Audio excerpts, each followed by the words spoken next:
Okay, very impressive nga po itong si Champ Jerwin Angkasa sa kanya pong pag-akyat sa featherweight division after po niyang pabagsakin multiple times ito pong kanyang Meksikanong kalaban na si Tostado. Ayan, balikan po natin ang kanya pong naging laban yun. Napakaganda po ng mga shot selections ni Champ Jerwin Angkahas. Hook straight, upper straight, and he was digging to the body.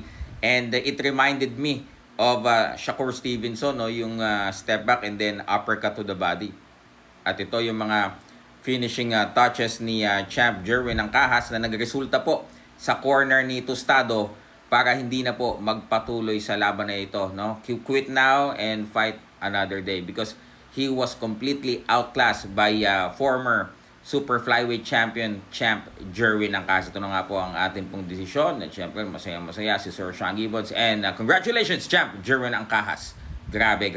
Welcome back to the winning streak. Ayan mga kaibigan, abangan nyo po ang susunod na plano, ang susunod na laban for Champ Jerwin Angkahas. Ako po si Silver Voice. Peace.